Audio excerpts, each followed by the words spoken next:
This has been a pretty damn fun season for the Minnesota Vikings. The 2022 version, first year under Kwesi and Kevin O'Connell. It's given us some amazing moments that will be cherished and remembered forever. Of course, Kirko Chains, Kirk Thuggins, all that stuff. The comeback in Buffalo, Jefferson with probably the greatest catch in NFL history, as well as we know.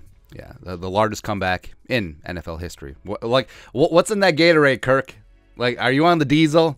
Is that the 2% milk? Come on, man. But this entire season, at the end of the season, we'll go back and do like a top 10 moments thing. But it's exhausting, man. Just thinking about all these close games. You know, what happened in the first Lions game, the Cameron Dantzler takeaway of the Bears game. What happened at the end of the Commies game, the Bills game. We don't talk about the Cowboys or the Eagles game, but making big plays at the end of the Patriots game or the Jets game. And it's just, this season has really been exciting, and it really has been just edge of your seat roller coaster all damn year long. I mean, 11-0 in single score games, and the bane of the Vikings' existence the last couple years has been these close games. But the season isn't over, and I just have this weird feeling right now.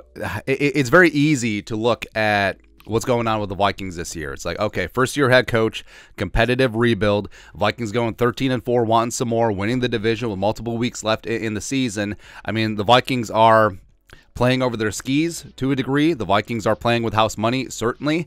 And I think that it's okay to a degree to feel that way. Just sort of, it's a huge cosmic free roll where whatever happens the rest of the way is gravy on top. I mean, we already had a fantastic meal, and everything else is just extra. It's a bonus. But also, you don't get these opportunities very often. Now, these opportunities should come up more often with Kevin O'Connell, with this team, with Jefferson, with Hawkinson, with Darrisaw, etc. But the Vikings have a great opportunity this season because the NFC, I mean, as much as people want to talk up the Eagles, they can get got. I mean, the Niners, they've won 10 games in a row. They look pretty dangerous. Whatever. I mean, the Cowboys, yes, we remember the Cowboys this season, but Vikings prime for some revenge. So, I mean, don't just settle.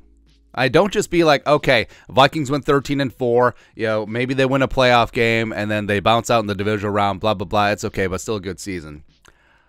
I mean, to a degree, yes, but the Vikings do have this golden opportunity, and I'm not saying that they're just gonna go out and win the Super Bowl, but it's a non-zero chance that they go out and win a Super Bowl. And we said, like, all you need is a little bit of a pass rush and your quarterback playing way over his skis, completely out of his mind. Like, we're talking 2012 Joe Flacco, 2017 Nick Foles, and Kirk Cousins is capable of it. It is 4 games. It is 4 games to win a Super Bowl. And we've seen, throughout this season that the Vikings defense can be opportunistic. At minimum, they can rush the passer. I think Ed Dontel needs to pull out all the stops, play press man, blitz the hell out of the opposing quarterback, just take chances. Like, well, what are you waiting for? What the hell are you waiting for? And the offense, we've seen the high highs. Like, if Kirk Cousins can get protection, if they're able to run the ball in some semblance, and if Jefferson is able to get going, I mean, this can be one of the best offenses in the National Football League. So, I mean, even though, yes, 13-4, great accomplishment first year, but why not us? Why not us? And I think that's the attitude that's in the locker room right now, because you didn't hear a lot of interviews after the Bears game just reflecting, 13-4, that's really good. No. It's like, oh, the real season starts now. And just because it's a first-year head coach, I mean, especially the older veteran players, like, they know that these opportunities don't come around very often, and they're running out of them as older veteran players. So you best believe that it's going to be brought. And the Vikings hosting the Giants. The Giants, of course, a very close game last time around. The Giants are going to come in pissed off and motivated. Well, guess what? So are the Vikings. Right? All the national media saying that they're a fraudulent. And you know that every single Packers fan, every single member of the national media is just rooting for the downfall of the Vikings, just so they can say that they're right. I think that they'll wear that chip on their shoulder, and I think the Vikings will take care of the Giants. I think that San Francisco is probably going to beat the Seahawks, so it's setting up a collision course for Vikings at Niners. The larger the dragon, the greater the hero.